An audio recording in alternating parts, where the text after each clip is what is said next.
My boss made me send him an email every 15 minutes documenting exactly what I was doing, every single task, every bathroom break, for 11 months straight. He said it was about accountability, but when the IT director pulled up his secret folder in front of the entire executive team, we all discovered what he was really building, and 3 people's careers ended that day, including someone nobody expected. I'd been a senior data analyst at a mid-sized logistics company for 4 years when Gerald Hutchins transferred in as our new department manager. He came from a competitor that had recently gone through massive layoffs, and from day one, something felt off about him. He was in his early 50s, always wore the same rotation of 3 gray suits, and had this habit of appearing silently behind your desk like some kind of corporate ghost.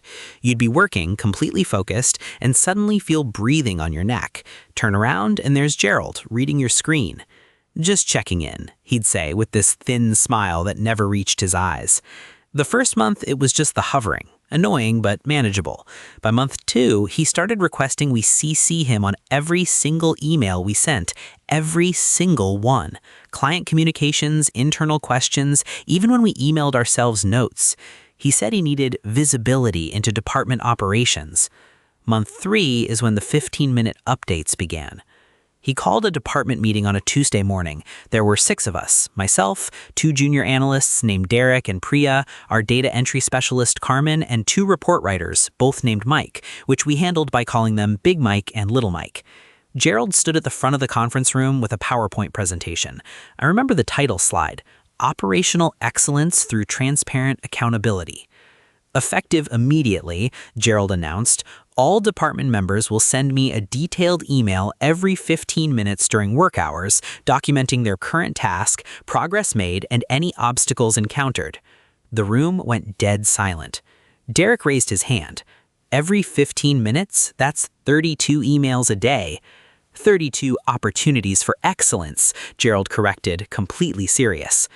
I did the math in my head, and that was indeed 32 emails per person per day, times 6 employees.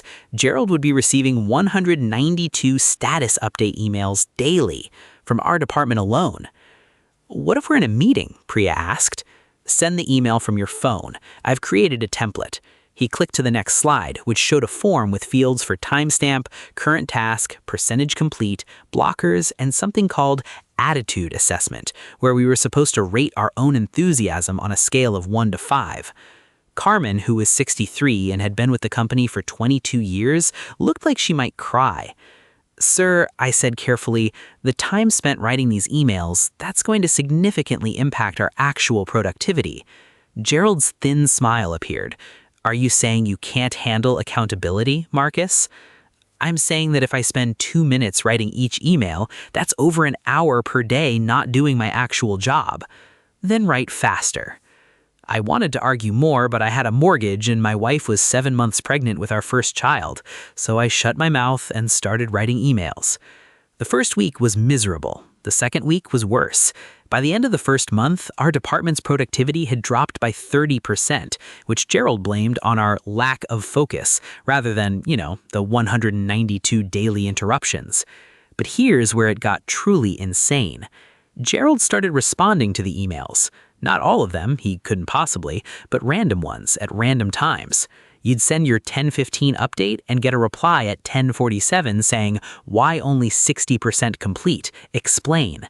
And you were expected to respond immediately, which meant another email, which meant more time lost. If you were late on an update by even 2 minutes, you'd get a missed check-in notice, a formal-looking document he created that went in your personnel file. 3 notices in a month triggered a performance conversation. Derek quit after 4 months. He just walked out during lunch and never came back. Priya went on medical leave for anxiety. Carmen put in for early retirement. But I stayed. I stayed because I had a baby on the way and because, I'll be honest, some stubborn part of me refused to let this man win. Around month 7, I started noticing things. Gerald would sometimes reference information from our emails that he couldn't have gotten just from reading them casually. Specific phrases I'd used, tasks I'd mentioned only once. It was like he was studying them, cataloging them. I mentioned this to Little Mike during one of our increasingly rare actual conversations. "Gerald's building something," Little Mike said. I don't know what, but he's definitely building something. Month 9, a new IT director joined the company. Her name was Yolanda Chen, and she was brought in specifically to modernize our systems. One of her first projects was auditing email server usage because the company was running out of storage. That's when she discovered Gerald's folder. She didn't tell us about it right away. First, she went to HR. Then HR went to legal. Then legal went to the CEO. And then 3 weeks later, I got an email asking me to attend a meeting with the executive team. No explanation, just a calendar invite for 2 p.m. Thursday in the main boardroom. I walked into that room not knowing if I was about to be fired or what. Gerald was already there, sitting at the far end of the table, looking confident. The CEO was there, the CFO, the head of HR, Yolanda from IT, and the company's general counsel. "Please have a seat, Marcus," the CEO said. His name was Richard, and in 4 years, I'd spoken to him maybe twice. I sat down, heart pounding. Richard looked at Yolanda. "Go ahead." Yolanda stood up and connected her laptop to the projector. During our email storage audit, we discovered that Gerald Hutchins has been maintaining a private folder on the server containing approximately 47,000 emails. 47,000. I felt my stomach drop. "These emails," Yolanda continued, "are the 15-minute status updates he required from his team. But he wasn't just collecting them." She clicked to the next slide. He was analyzing them.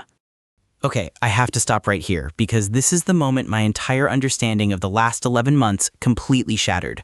47,000 emails. He was analyzing them. For what? If you think this man was just a control freak with too much time on his hands, hit subscribe. But if your gut is telling you something way darker was going on, drop your theory in the comments right now. Because what Yolanda showed us next made 3 jaws literally drop. Stay with me.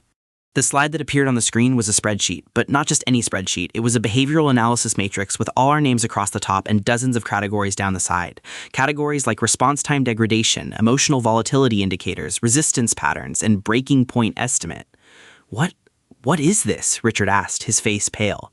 Yolanda clicked to another slide. This one showed email drafts that Gerald had prepared but never sent. Fake performance improvement plans for each of us, predated with specific violations filled in. He was building termination packages, using the data he collected to manufacture grounds for firing everyone in his department. I couldn't breathe. 11 months of those emails, the stress, the anxiety, Carmen's tears, Derek walking out, Priya's breakdown. All of it was an experiment to him, a way to build a paper trail to justify eliminating us. But why? The general counsel cleared his throat. "Tell them about the contract, Yolanda." She nodded and clicked again. On the screen appeared an employment agreement, Gerald's employment agreement, specifically a clause highlighted in yellow. Gerald's contract includes a provision from his previous employer. If he reduces department headcount by 40% or more within his first 18 months while maintaining output levels, he receives a retention bonus equal to 30% of the salary savings. The room went silent. His previous company had the same clause, the general counsel added. He did exactly this there, drove out 7 employees in 14 months, collected a $92,000 bonus. I turned to look at Gerald. His confident expression had finally cracked. His face was the color of old paper. "You're taking this out of context," Gerald stammered. "I was just maintaining records, being thorough." "You have a spreadsheet category called breaking point estimate. You estimated that Marcus would quit by month 8, Carmen by month 5. You were wrong about both of them, by the way.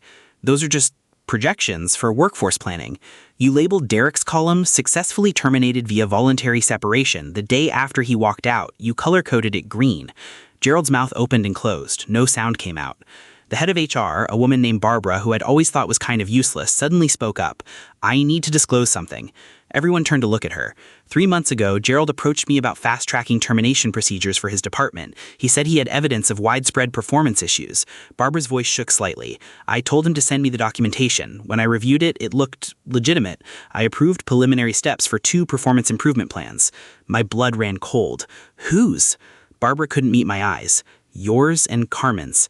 I sat back in my chair, stunned. I'd been 3 signatures away from being put on a formal PIP based on fabricated evidence. Carmen, sweet Carmen, who had been with this company before I graduated high school, was on the same list. Richard stood up. "Gerald, you're terminated, effective immediately. Security is waiting outside to escort you from the building." "You can't do this," Gerald said, his voice rising. "I have a contract. You'll be hearing from my lawyer." "Actually," the general counsel said with what I can only describe as professional satisfaction, "your contract specifically prohibits collecting employee data for personal benefit outside the scope of legitimate managerial duties. What you've done likely constitutes fraud. Our lawyer will be contacting yours." Gerald was escorted out. I watched him go. This man who had made 11 months of my life a waking nightmare, who'd driven good people to quit or break down all so he could pocket a bonus. But the meeting wasn't over. Richard turned to Barbara from HR. You approved termination paperwork without proper verification. You didn't question why a brand new manager wanted to fire 40% of his team. The documentation looked complete. The documentation was fabricated, which you would have discovered if you'd actually spoken to anyone in the department, noticed the productivity reports, done your job. Richard's voice was cold. Consider this your notice period, 60 days. Barbara started crying. I felt nothing. The CFO spoke next. We'll also be reviewing the contract clause that enabled this. Whoever approved those terms didn't understand what they were incentivizing. That would be me, a quiet voice said, the general counsel. I reviewed Gerald's contract when he was hired. I should have flagged the bonus structure as problematic. Richard sighed heavily. We'll discuss that separately. After everyone else filed out, Richard asked me to stay behind. Marcus, I owe you an apology, he said. What happened in your department was a failure of leadership at every level, including mine. Thank you for saying that, sir. I want you to know that we're reopening the manager position, and I want you to apply for it. I laughed, actually laughed out loud. With respect, I'm not sure I'm ready to manage people after spending a year documenting my bathroom breaks. Richard smiled for the first time. Fair enough. Take some time. Use some vacation days. Real ones, not monitored ones. And Marcus, if you ever see this kind of thing happening again anywhere in this company, you come directly to me. Forget the chain of command. 3 months later, I did apply for the manager position. I got it. My first act was deleting the email template Gerald had created. My second was implementing a simple policy. I trust my team to do their jobs unless they give me a reason not to. Revolutionary concept, I know. Carmen came out of retirement to work part-time. Derek is back, working remotely. Even Priya returned after her leave, and she's thriving now. As for Gerald, last I heard he tried to sue the company for wrongful termination. The lawsuit was dismissed when our legal team submitted his 47,000 emails and the psychological manipulation spreadsheet into evidence. Apparently, the judge was not amused. I still have one of those 15-minute email templates saved on my computer. I keep it as a reminder. Some people see employees as resources to be optimized. Others see them as obstacles to be eliminated. And a rare few see them as actual human beings. I try to be the third kind. So far, my team hasn't sent me a single status update, and somehow we're 20% more productive than Gerald ever managed. Funny how that works. Thank you so much for staying with me through this whole story. If you've ever dealt with a micromanager who made your work life unbearable, I feel you, and I hope this gave you some satisfaction. If this story resonated with you, please hit that like button and subscribe so you don't miss the next one. And if you have your own workplace nightmare you want to share, a toxic boss, an HR horror story, or a coworker who made your job impossible, I want to hear it. Drop it in the comments or send it in for a future video. Your story might be next. Until then, take care of yourselves and remember, you deserve better.